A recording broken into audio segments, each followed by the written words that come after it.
Shri Paramatmane Namaha Atha Ashtadashodhyayah.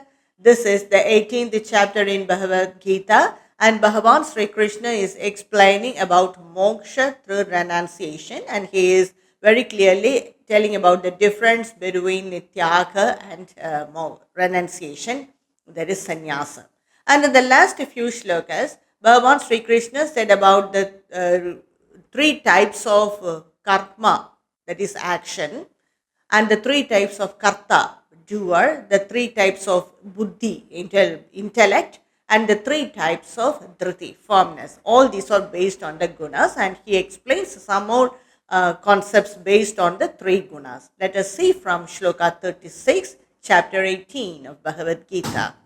Sukham tvidanim trividham shruno me bharadakshapha abhyasadramate yatra dukkhantam cha nigacchati. Bhagavan Sri Krishna is telling that the sukha, that is the pleasure which we experience, that is also based on the gunas. And that sukha, it improves by practice. So that is based on the gunas, and that sukha which removes all our grief or pain, but which will end our pain, that is based on the gunas, and that is also three types.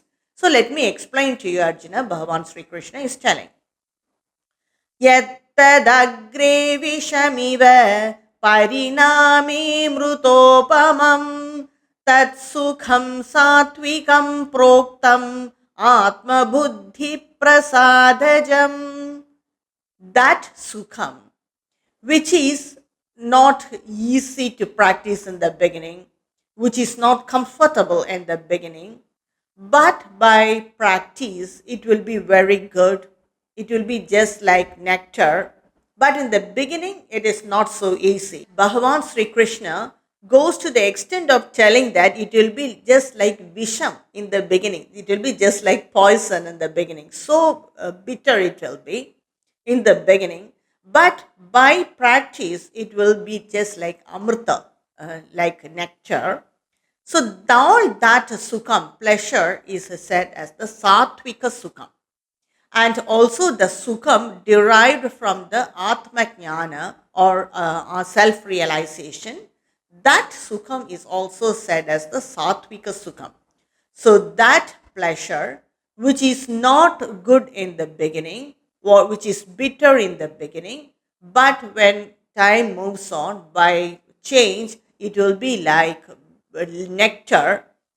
That sukham, which is derived out of atma jnana, all these are said as the satvika sukham. For example, when we begin to practice yoga, many people will not find it easy. But by time, it will be very useful for the mind as well as for the body.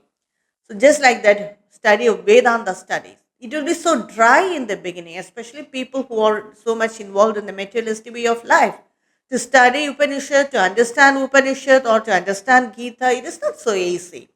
But by time, when we get attached to it, it will be just like we will get peace of mind, a lot of peace of mind from studying these scriptures.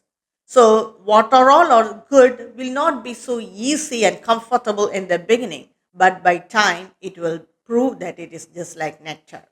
So, all that is the satvika sukham, satvika pleasure. And in the next shloka, Bhagavan is telling about the rajasika sukha. Vishayendriya sanyogat yattadagre mrutopamam pariname vishamiva tat sukham rajasam smritam. So that sukham, which is like nectar in the beginning, amritam in the beginning, but by time it will be just like visham, very bitter in the end.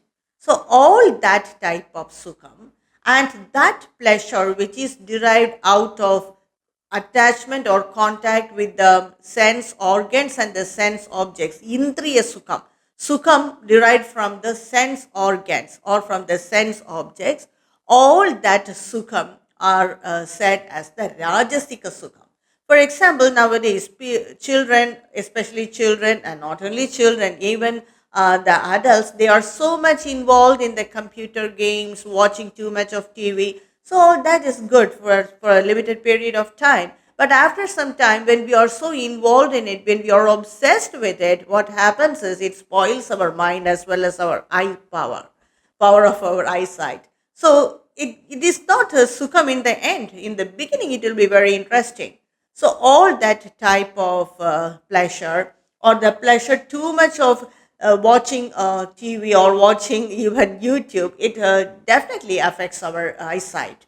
So it is not good. What all we enjoy by our senses, five senses, when we enjoy a lot by our five senses, then it won't do good. It will definitely make that organ connected with that senses very weak by time. So all that sukham, which is very like nectar in the beginning, but in the end, it will definitely be like a poison visham. And that sukham which is derived out of us or the five senses, that is considered as the rajasika sukham. यदग्रे चानुबन्धे च सुखं मोहनमात्मनः निद्रालस्य प्रमादोत्थं तत्तामसमुदाहृदम्. That sukham which is does not give happiness or not good in the beginning, and in the end also it won't do anything any good. Only people follow that just out of delusion, ignorance. So that type of sukham is said as tamasic sukham. For example, people who take drugs, alcohol, it definitely doesn't taste good in the beginning also. But by some delusion, by some practice, they are attached to that habit.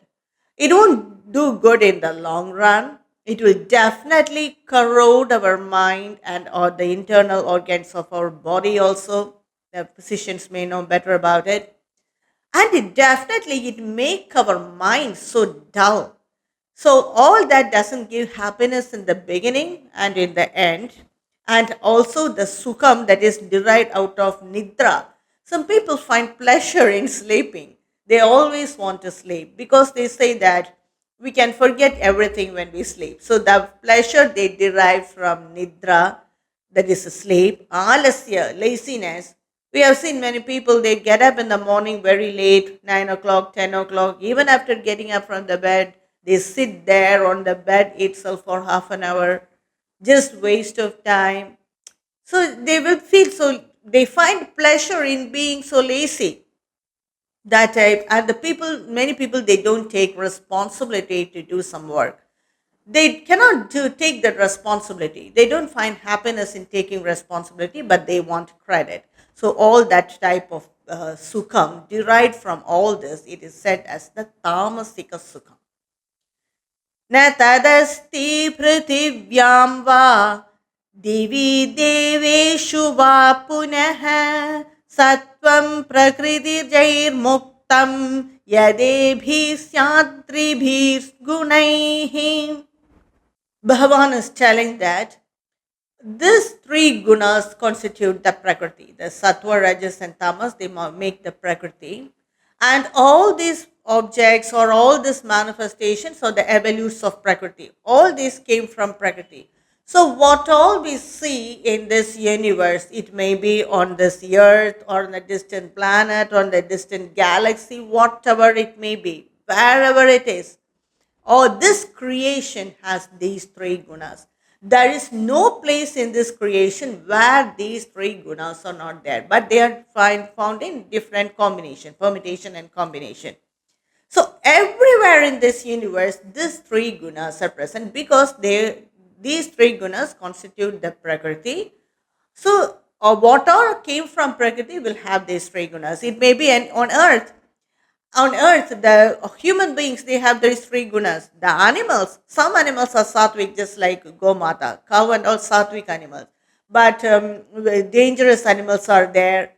And insects, plants, why not? The stone, rocks, Some with some rocks or some stone only we can mold the image of Bhagavan or anything, any image. Some rocks will be very hard. We just cannot break it. We have to keep the dynamite to blast it off. So it will be so hard. They are said as Tamasika rocks. Some rocks, when we have put hammer on it, it will chisel off, but it will not cannot we cannot mold it. It will just break off, but cannot we cannot mold that. But they are said as Rajasika rocks. But some rock, they are very soft. We can mold it only by using that type of rocks or stone, Shilakanta. They carve the images of Bhagavan, or they carve any other images or any other ideal. So only such rocks, they are very soft and they can be managed. They are said as Sattvika Shilakanta or Sattvika rocks. So even in rocks or stones, so much inert we think there are three gunas are there. So this entire universe has these three gunas: sattva, rajas, and tamas. Brahmana, kshatriya, visham, shudranancha parantapa, karmani pravibhaktani, swabhava prabhavair gunaihi. Bhagavan is telling in the next shloka that the four varnas, they are based on these gunas, and the karma also, their karma also are based on these gunas. So the gunas, they form the varna, and according to the varna, they perform the karma. So for everything, these three gunas are the basic thing. Just like the five elements, these gunas, they are very subtle than even the five elements. They are the basic nature. It forms the basic nature for everything. Bhagavan is telling about the four varnas: Brahmana Varna, Kshatriya Varna, Vaishya, Sudra, and they are also born of their own gunas. So the varnas are also based on the gunas, and it is not based on a person being born in that family or anything. It is the individual's guna determines his varna, and according to his varna, he will do the action karma.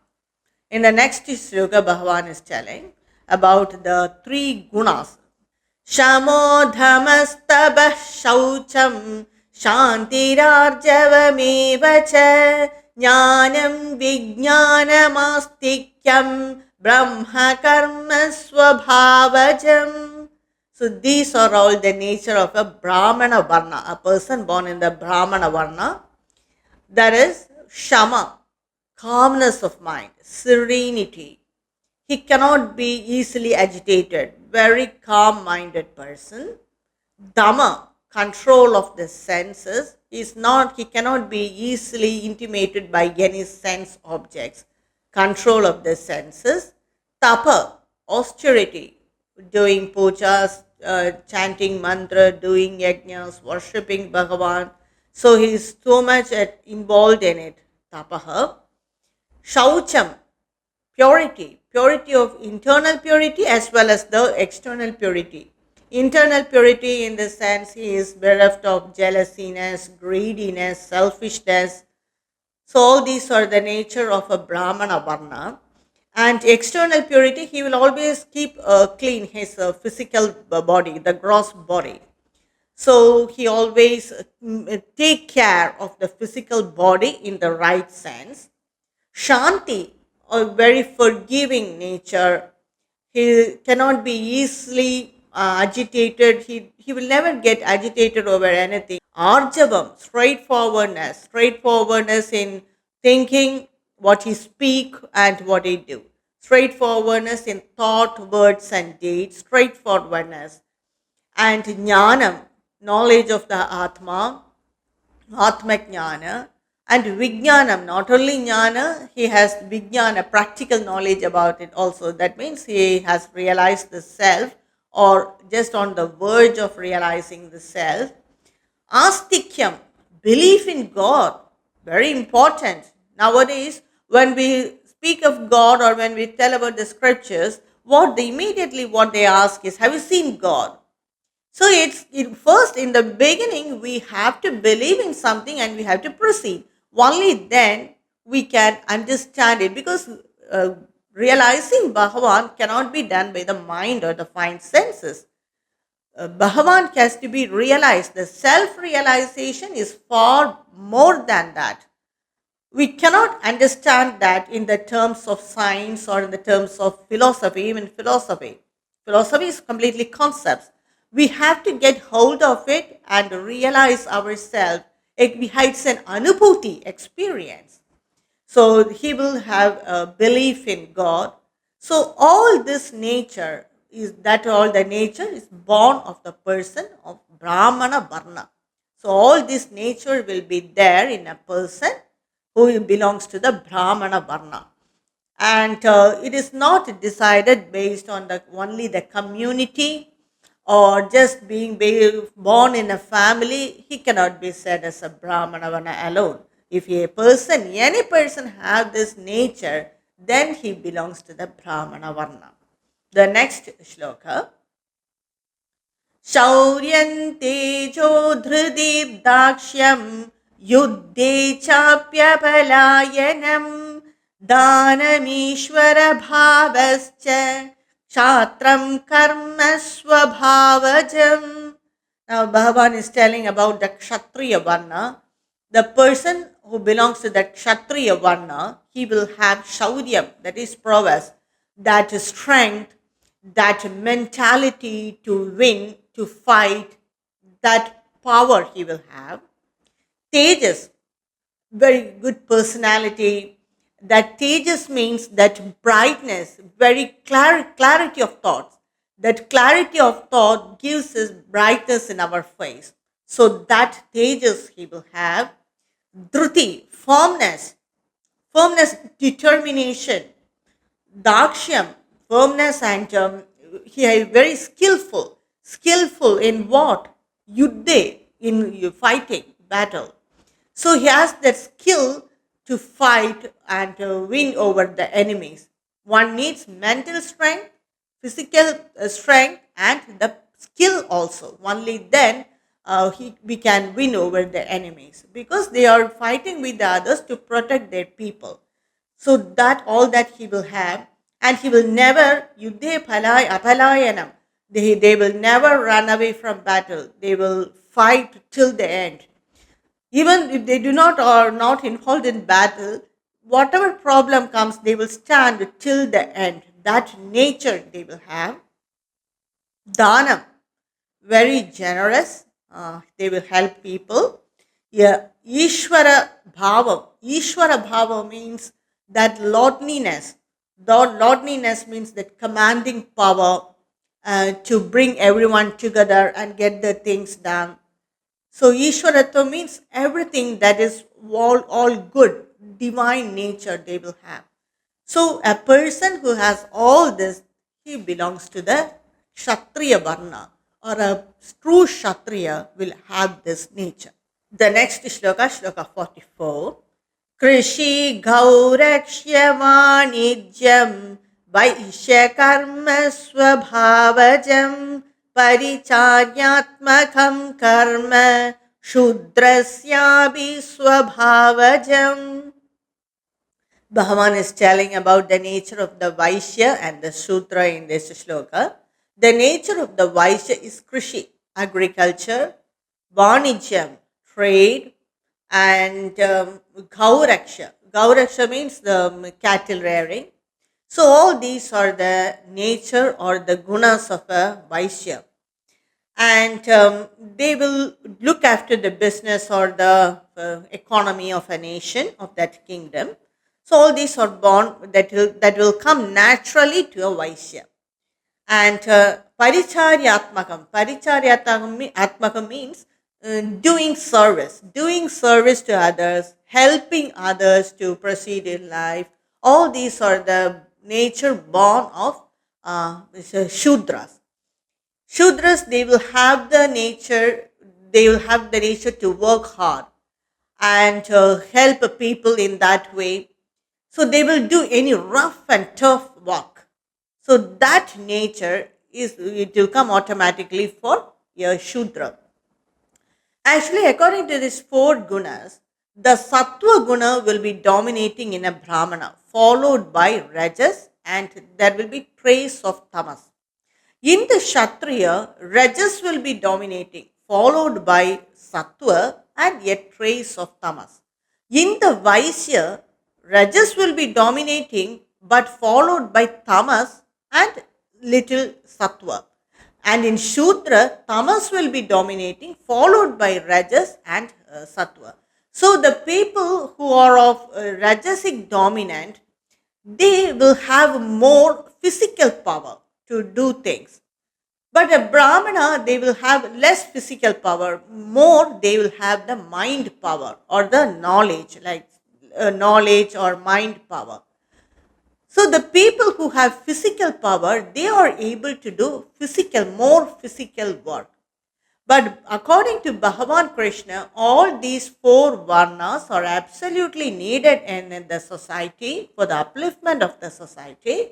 And there is no discrimination like what we see discrimination in today's caste system. So that is very important. So all these are the nature of a swabhava of the four varnas.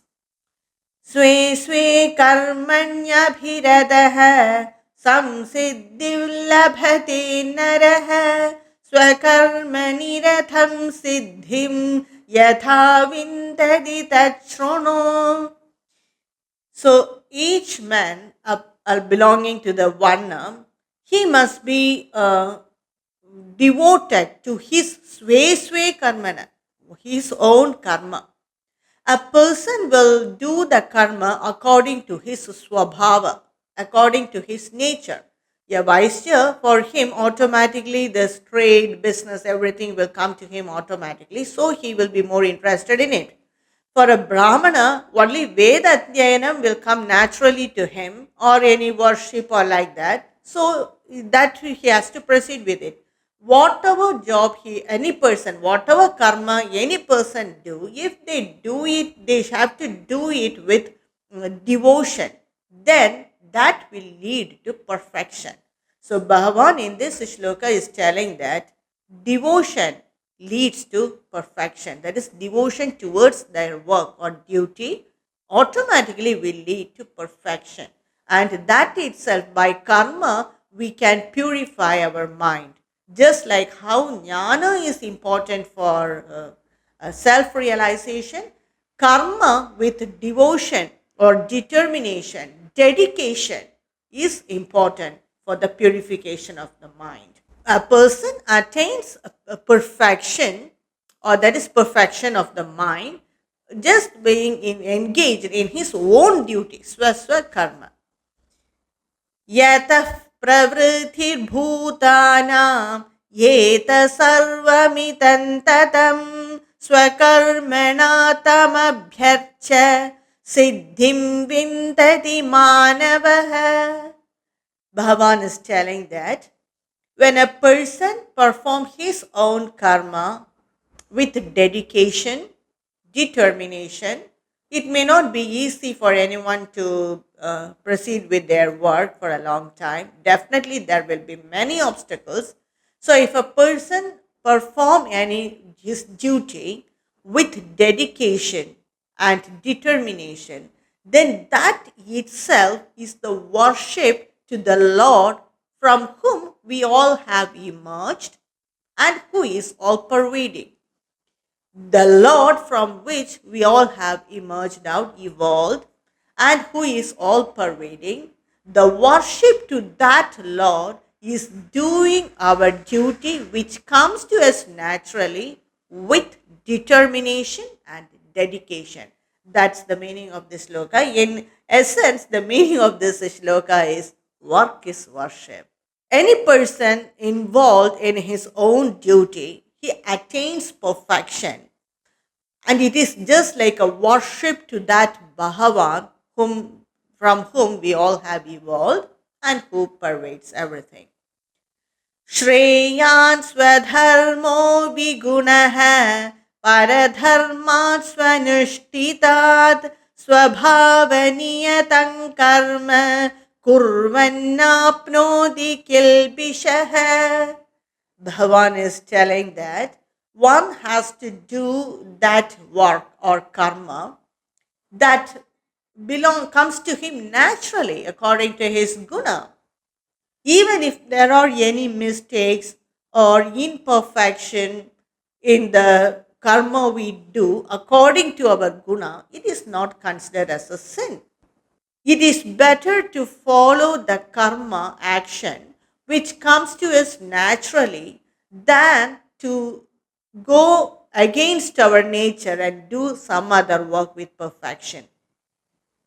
This is a great advice needed for now this time, because and it's joining college time, and it is the students joining the colleges time. Many parents as well as the teachers or the friends will force them to join in some other course which doesn't come to them naturally. So they, out of that compulsion, they have to take some other line. So what Bhagavan is telling is, we have to do the work which comes to us naturally. Only then we can sustain in that job or in that field for a long time. Only when we sustain in anything for a quite a period of time, we can attain perfection. So, whatever job we do, we must do it according to our nature. And he is telling that even that job is destitute of merits, we must follow it because it comes to us naturally. It is our guna. According to our guna, it comes to us naturally, and it is not necessary to switch over karma or switch over action because that other job is perfect, or we may feel that we get more benefits there, so it is not necessary to do it. So any person must follow the karma or do the karma according to their guna. Sahajam karma kaunteya सदोषमभिनत्यजेन् सर्वारम्भा हि दोषेण धूमेनाग्निरिवावृताः.